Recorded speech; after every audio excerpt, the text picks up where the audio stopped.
When you come in those front doors, the registration was not just for today. That's the only way into this place, and anybody that comes into this place is going to be registered to include staff, visitors, anybody except the patients. And I'll show you where the patients are going to come in a moment. All the patients that come here come from hospitals. It's not a walk-up facility. It's not a urgent care location. You will only be transferred here from another hospital.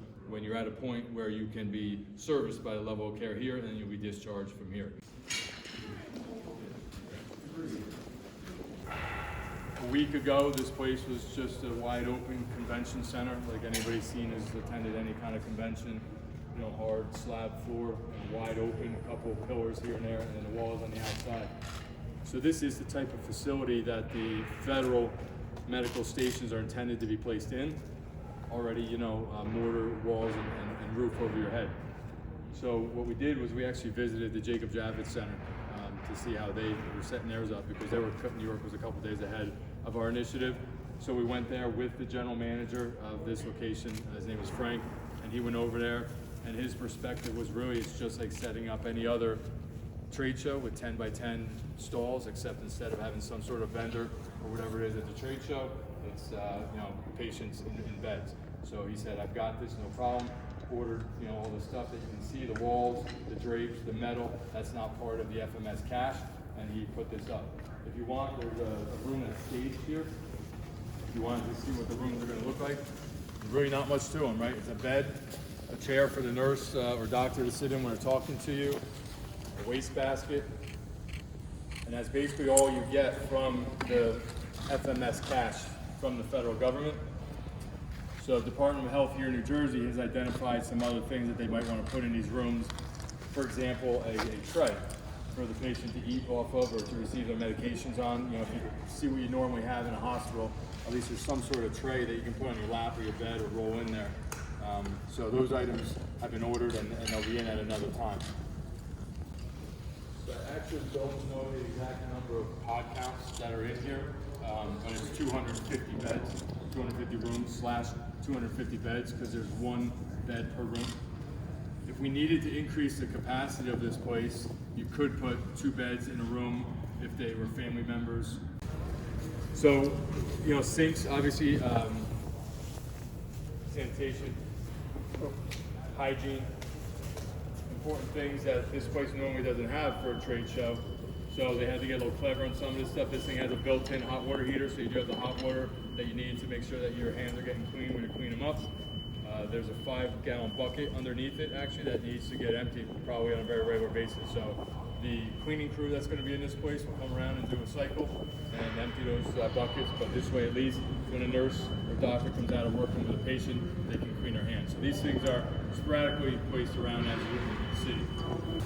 You can see we have not only red waste, which is the bio waste, but you know, regular waste and contract services are set up to draw out the bio waste and linen service.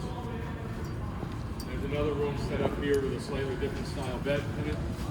So I guess if you have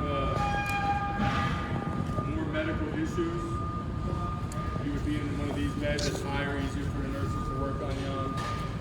As you can see, the mattress is a little bit thicker, probably a little bit more comfortable. And then as you're closer to getting out of here, for less acute issues, you'll be put in the cots. I'm not going to go much further past this. It's still a work area, okay? But that door right there is where the ambulance will be, the patient's in, and where they'll be picked up. Somebody asked before about the bathrooms and showers. As you can see, that's a shower trailer right there with 4 shower stalls that needed to be brought in here so that the patients can shower. And this setup right here is actually an ADA compliant shower. There was no ADA compliant showers available via these trailers, or they were ridiculously expensive. It's a shame that in this type of environment nationally, when we're reaching out to vendors to find some of the supplies for these things, that they seem to be jacking up the prices, which you've seen in the news, right? So they said we have 1 floor drain in this place. We can just build an ADA compliant shower over it. So that's the floor drain in the ground, and there's an ADA compliant shower in there that they can wheel somebody in, have privacy, and help get them into a shower and help them get clean if they're in need of that. There's a pharmacy that's going to be back here, you know, behind these walls. There's a pharmacy, obviously under lock and key. And there's a pharmacist group that's going to be here to run the pharmacy.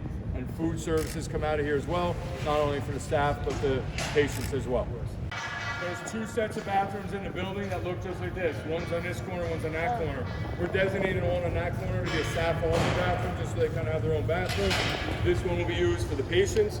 However, each one of them only has one ADA compliant stall in it, one men's, one women's. So we have porta-johns and trailers that are being brought in that are ADA compliant, and then also just to increase the total number of bathrooms in a place. This is the nurses station. There's 4 of them in this facility.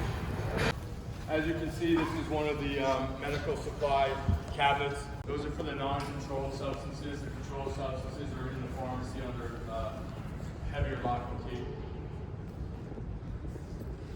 Access into this will be a code, there will be a passcode, and then obviously they type in the door that they need opened up, and then they scan it so we know how much of the substance came out of there. Typically that you see in any doctor's office.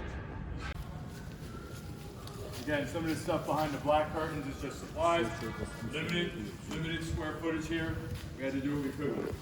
So this area behind these doors is normally part of the lobby. But it's been sectioned off. You probably didn't even notice it when you walked in the doors, but to the left there's some black curtain up. We needed to carve out an area for the staff to have a break.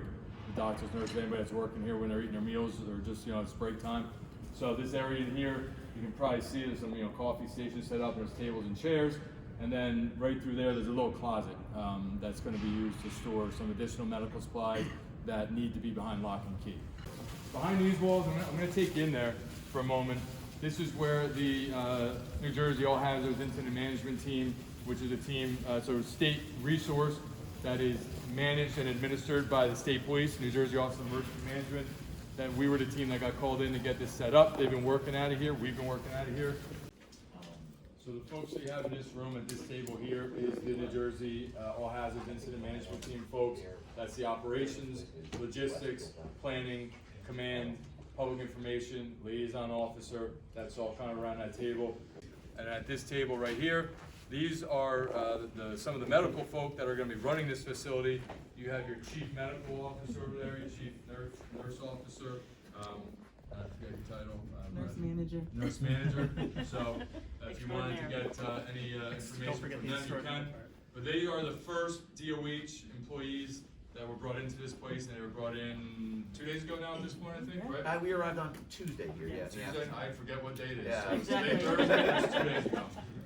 So they've been working closely here with us to get this place up and running from the medical standpoint, and when it does become operational and we remove ourselves, they're going to be responsible for running.